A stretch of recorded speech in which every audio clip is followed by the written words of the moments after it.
Continuamos hoy, amigo oyente, nuestro viaje por el libro de Zacarías.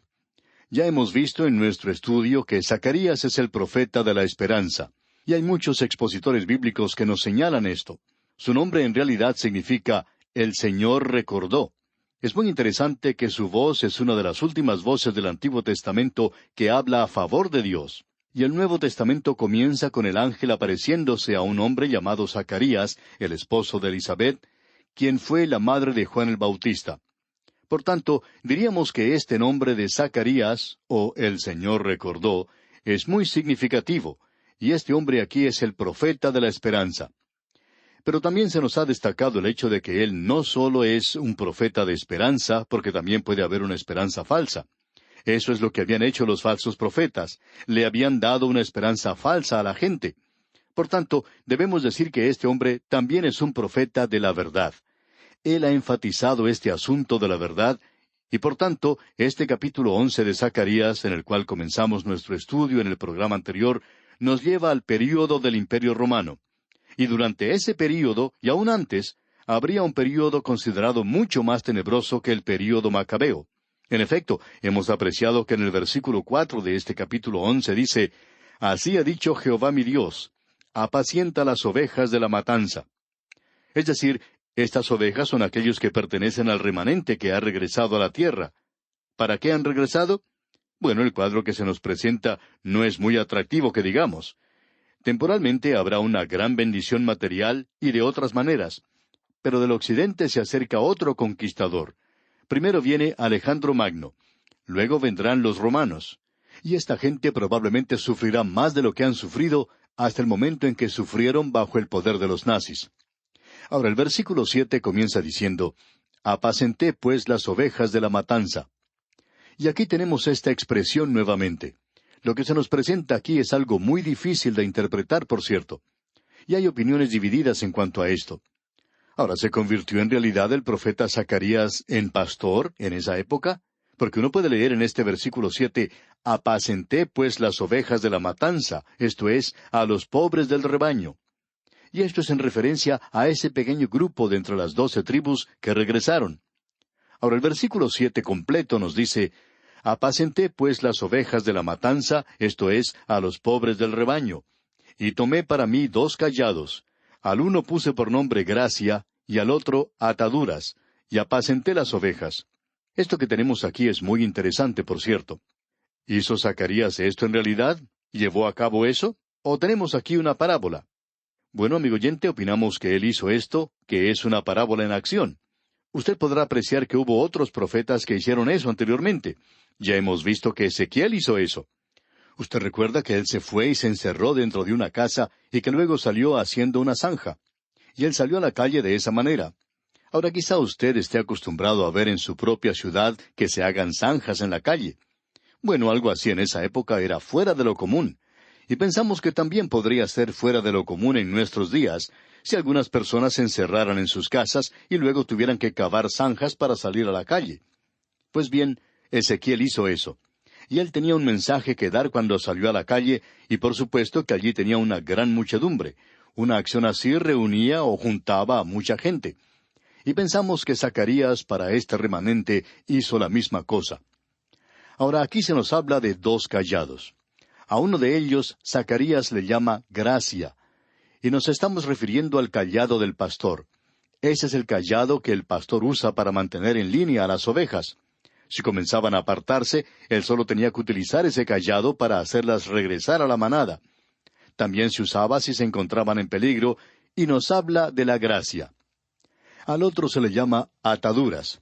Cuando él dice que le puso por nombre ataduras, esa es una traducción muy buena. Pensamos que es la mejor que se puede utilizar. Le puso por nombre ataduras, dice. Y eso tiene que ver con un pacto, el realizar un pacto.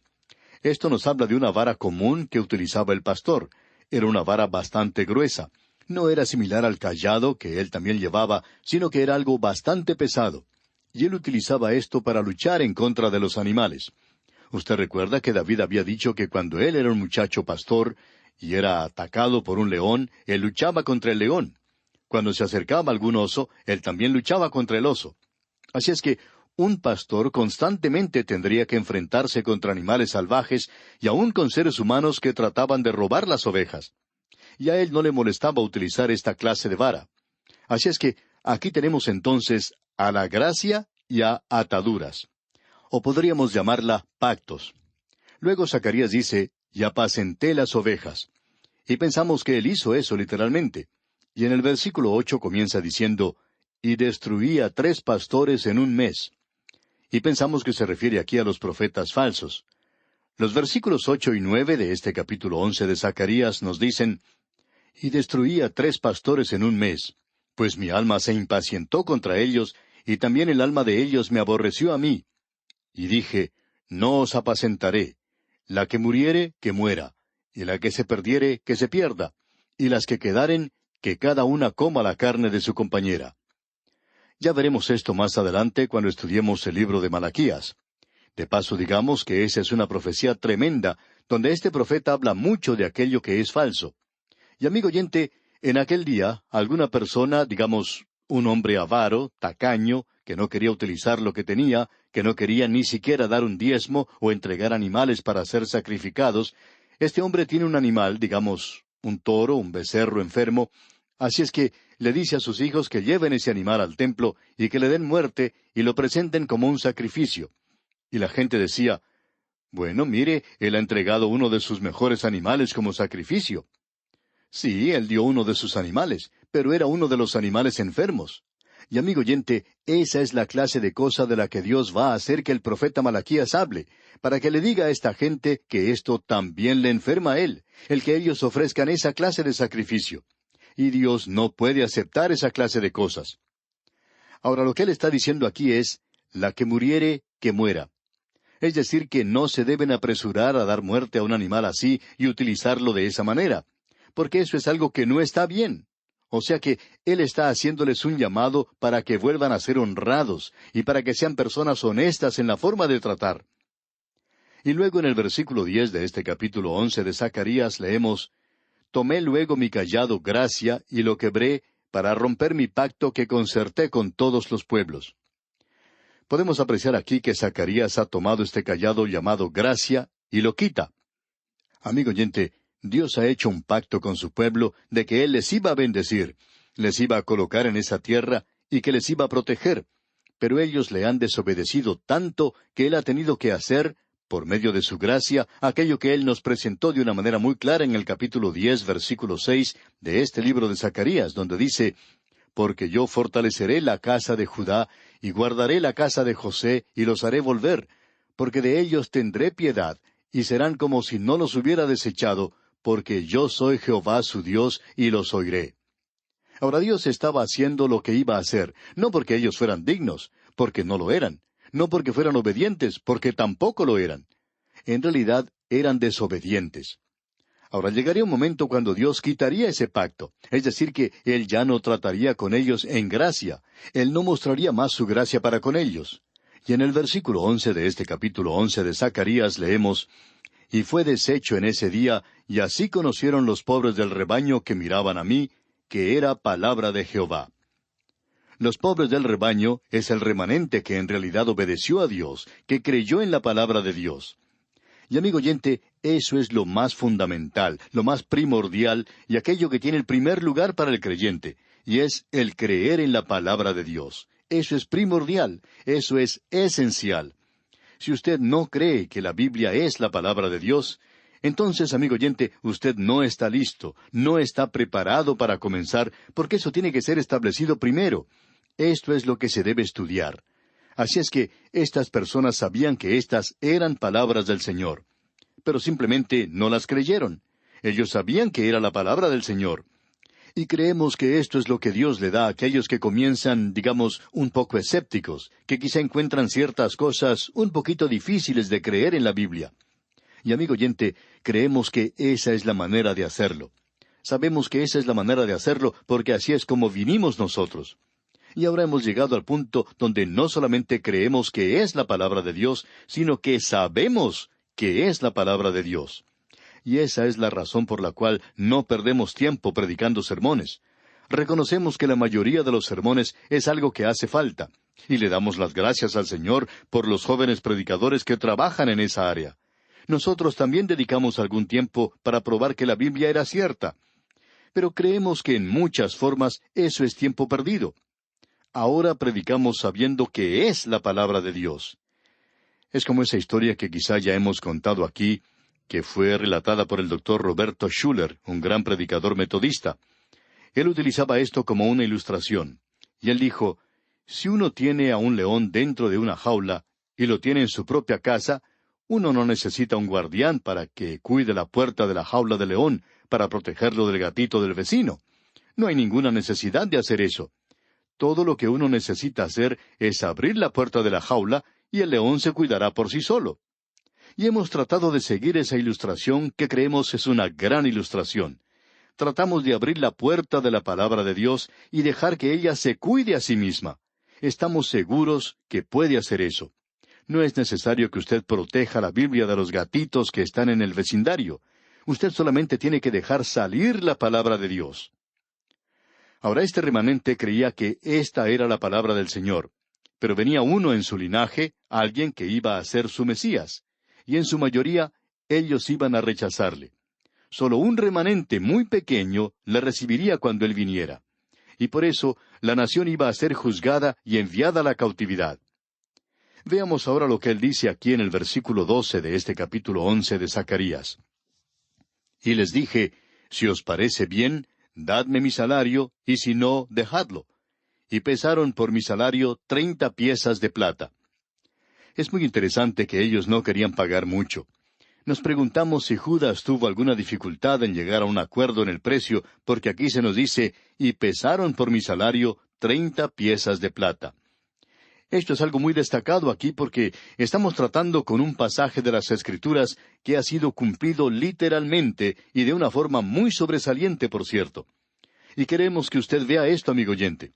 Por ejemplo, usted puede leer con nosotros en el Evangelio según San Mateo, capítulo 26, versículos 14 y 15, y dice, entonces uno de los 12, que se llamaba Judas Iscariote, fue a los principales sacerdotes y les dijo, ¿qué me queréis dar? Y yo os lo entregaré.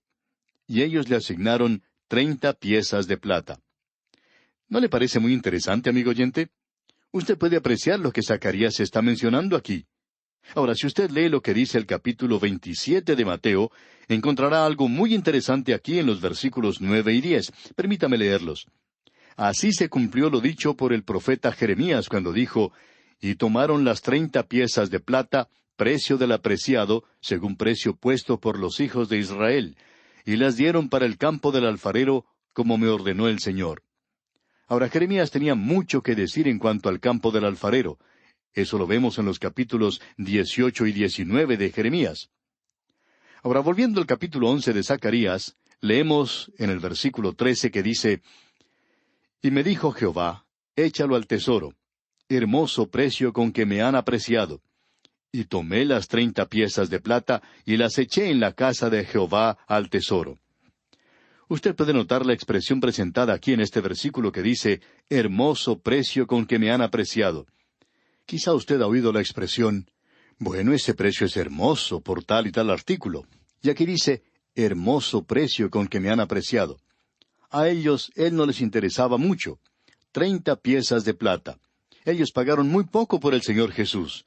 No estaban dispuestos a pagar una suma elevada, un precio de varios millones de dólares para que Él les fuera entregado. No, ellos solo podían dar 30 piezas de plata. Eso fue algo muy barato. ¿Y qué fue lo que hizo Judas con eso? Él lo arrojó en el santuario. Y aquí en este versículo 13 de este capítulo 11 de Zacarías leemos, y me dijo Jehová, échalo al tesoro, hermoso precio con que me han apreciado. Y tomé las 30 piezas de plata y las eché en la casa de Jehová al tesoro. Bueno, Judas fue al templo y allí arrojó el dinero. La Biblia de las Américas traduce este versículo 13 de la siguiente manera. Entonces el Señor me dijo, arrójalo al alfarero, ese magnífico precio con que me valoraron. Tomé pues las 30 piezas de plata y las arrojé al alfarero en la casa del Señor. Y Mateo capítulo 27, versículo 6, los principales sacerdotes dijeron, no es lícito echarlas en el tesoro de las ofrendas, porque es precio de sangre. Y es algo interesante notar que ellos salieron y compraron el campo del alfarero. Y amigo oyente, no fue un accidente aquello que es mencionado aquí. Creemos que este es uno de los pasajes más destacados, más sobresalientes de las Sagradas Escrituras. Ahora, ¿qué era el campo del alfarero? Usted recuerda lo que Jeremías tuvo que decir en cuanto al campo del alfarero. Mateo se refirió a Jeremías cuando ellos entregaron ese precio tan barato. Y Judas, usted recuerda que lo arrojó. Él no quiso tomarlo. Él dijo, yo he pecado entregando sangre inocente. Y ese dinero fue utilizado entonces para comprar el campo del alfarero. Y nuevamente preguntamos, ¿qué es el campo del alfarero? Bueno, es algo muy interesante, por cierto. El campo del alfarero es el lugar donde los alfareros, cuando trataban de hacer alguna olla, un vaso, algún utensilio, lo que fuera, y el barro no respondía a sus esfuerzos y se resquebrajaba, se rompía, y se caía algún pedazo y no podían hacer lo que querían, ellos sencillamente lo tomaban y lo tiraban, lo botaban, porque no era el material apropiado para moldear lo que querían. Y Jeremías decía que ese es un cuadro de Dios. Dios toma la humanidad, el barro, y la coloca en la mesa del alfarero, y la coloca allí para darle forma y sentido. Y ese barro tiene que permitir ser moldeado por él. Ese barro, si no permite que él le dé forma, entonces va a parar al campo del alfarero. Él lo tira allí, lo bota allí, no va a servir. Es interesante notar que el precio de Cristo fuera 30 piezas de plata. Y ellos tomaron esas 30 piezas de plata, y fueron muy piadosos en cuanto a eso, y decían que era el precio de sangre y no lo podían utilizar con ningún propósito religioso. Así es que tomaron ese dinero y lo pusieron en inversión al comprar el campo del alfarero. Y ahí es donde se daba sepultura a los pobres. El Señor Jesucristo ha estado trabajando en el campo del alfarero por mucho, mucho tiempo. Él compró eso. Pero Él no lo compró por 30 piezas de plata. Él pagó un alto precio que no era ni de oro ni de plata, sino la sangre preciosa de Cristo. Él pagó ese precio para poder comprar este mundo en el cual usted y yo vivimos. Y está lleno de pedazos de obra de alfarería que ha arrojado el hombre. Los pedazos rotos de la humanidad del presente, rotas física, mental, moral, espiritualmente, rota en tantos lugares diferentes y de tantas maneras diferentes. Y el alfarero es el Señor Jesucristo mismo, y Él nos ha tomado, y aquello que había sido arrojado, despreciado, Él puede tomarlo y moldearlo en un vaso que será de honor, de honra para Él. Amigo oyente, qué cuadro el que tenemos aquí. Y lo vemos aquí en Zacarías. Aunque él ha sido rechazado, ni siquiera digno del campo del alfarero, pero él puede trabajar en el campo del alfarero. Notemos ahora lo que dice aquí el versículo 14 de este capítulo 11 de Zacarías. Quebré luego el otro cayado, ataduras, para romper la hermandad entre Judá e Israel. Dios dice, cuando ustedes me vendieron, cuando ustedes se libraron de mí, cuando me entregaron en las manos de los gentiles para ser crucificado, yo quebré mi pacto. Pronto llegará Tito de Roma y ustedes van a ser esparcidos a través de todo el mundo. Porque el Mesías de ellos había venido a morir por sus pecados, y desde entonces el Señor Jesucristo ha estado trabajando en el campo del alfarero. ¡Qué cuadro este que tenemos aquí, amigo oyente! Y luego en los versículos 15 y 16 de este capítulo 11 de Zacarías leemos, Y me dijo Jehová, toma aún los aperos de un pastor insensato, porque he aquí, yo levanto en la tierra a un pastor que no visitará las perdidas, ni buscará la pequeña, ni curará la perniquebrada, ni llevará la cansada a cuestas, sino que comerá la carne de la gorda y romperá sus pezuñas.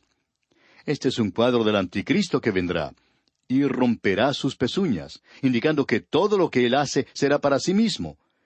Y aquí tenemos un versículo muy interesante.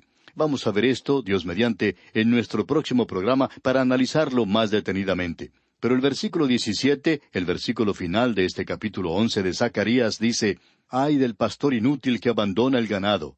Hiera la espada su brazo y su ojo derecho. Del todo se secará su brazo y su ojo derecho será enteramente oscurecido». Bien, amigo oyente, vamos a detenernos aquí por hoy. Continuaremos, Dios mediante, en nuestro próximo programa. Que Dios le bendiga ricamente.